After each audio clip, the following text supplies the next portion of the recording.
Mr. President, the Kenya National Commission on Human Rights is the one that has accounted for 24 bodies lying in morgues. And those bodies, the records show that these people either died in hospital and while undergoing treatment for gunshot wounds, or they ended up in the morgue in the last 2 weeks with gunshot wounds. 24.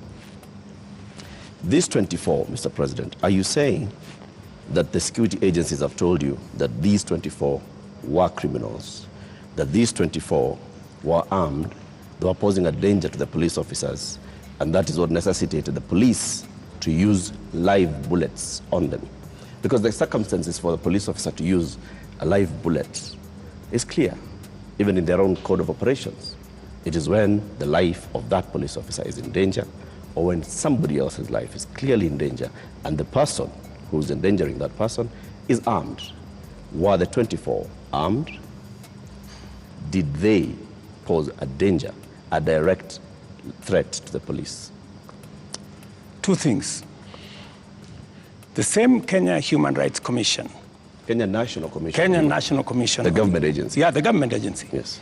Told the nation that there was a massacre in Githurai and 20 people were killed in Githurai. Were 20 people killed in Githurai? Really? The Kenya National Commission on Human Rights does not have records of 20 people killed. No, but that's their statement. It is a statement that is public, you know? So the same Kenya Human Rights, Kenya Commission, Human Rights, National Human Rights Commission told the country a blatant fake news falsehood that there was a massacre. This 24 is also... Let me, you asked me a question, allow me to answer. Yes. That's what they told the country. So an organization that can tell the country without verifying that there was a massacre in Githurai. In fact, BBC, on that account, went to investigate in Githurai. And of course, you know, you have read, BBC has said there was no massacre in Githurai. Mr. President. There was one person who was shot by the police. Let me answer. Yeah. So, an organization that is as reckless as to say there was a massacre when there was none, now is telling us there are 24, the police are saying 19. We will find out where the numbers are. Okay. But that is the credibility of the organization that you're telling. Mr. President, that may well be. Let me also... My question, just on Mr. that President, issue, just so that Eric can follow up. The people who died, yeah, that's where I'm coming. were they a danger to the police? That's where I'm coming. Are they the criminals that you're talking about? Let me tell you two things. There will be an investigation on how these 19 Kenyans died. There will be a clarity, an explanation for each and every one of them. I have told you one situation where somebody accosted the police, took over the firearm, started to shoot at people, endangering the lives of many other Kenyans. He was shot by the police. Now on one of the stories that hit headlines yesterday is about the Kenyan sensational musician Willie Paul. Willie Paul was in an interview where he was asked why he has never done a song with Diamond Platinums from Tanzania, even after being linked up with him, and this was his response. They went straight at the armory at the Sergeant at Arms office. Those are the investigations that we will get into, and a proper explanation will be given to the country. Are weapons lost? What I am saying... Are the weapons at the armories and the mausoleum and inside Parliament? That is why there will be an investigation of how these armories were attacked and how did these people know that there was an armory in Parliament?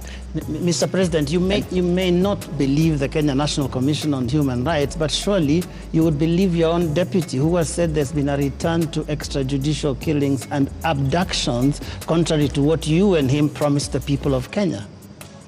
Let me tell you, I am the president, and I speak for the government of Kenya, right? And so this is what I'm telling you. I made 3 commitments. That I will make sure the police is independent. And I did that on my first day in office. Number 2, I said there will be no extrajudicial killing in Kenya. I have kept my promise. Number 3, I have told you that if there is any arrest by the police, that does not amount to an abduction, in my very honest opinion. Let's pause for a moment, Mr. President, and I just want us to go to that video over there, which will play on air, and let's pause and watch it together, Your Excellency. Let's watch this video. Sell them to the people of Kenya. There are enough intelligent people in Kenya to differentiate what is good from what is better and what is best. Ni jambo mbaya sana kama tutatumia askari polisi.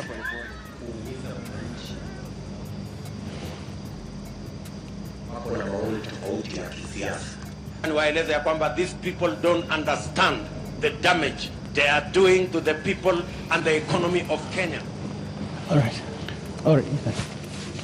Yes, the video in contention here was recorded earlier today. Yes. That of former MP Alfred Keter being abducted in broad daylight. Mr. President, before you even talk about the entire incident, the children were screaming, and a sound that we believe belongs to the wife was also heard, screaming in distress. How does that make you feel? Three things. I have told you, I made a deliberate decision to make sure that the police operate independently. That's number one.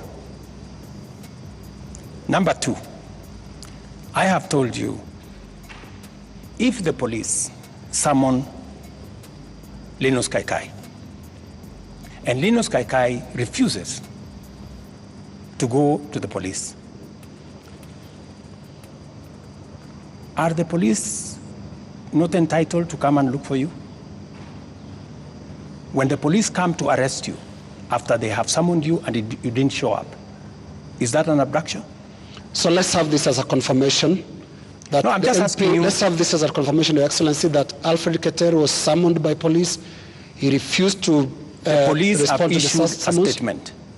I would suggest, instead of us having a back and forth, the police have released a statement. Can you check what the police have released, the statement? And you still not answered my question. Which the was? wife and children screaming that way. I mean, how do you feel, Your Excellency? I mean, my friend, every child, every mother feels the same when their parent is under attack. I mean, that is what it is. But let me ask you,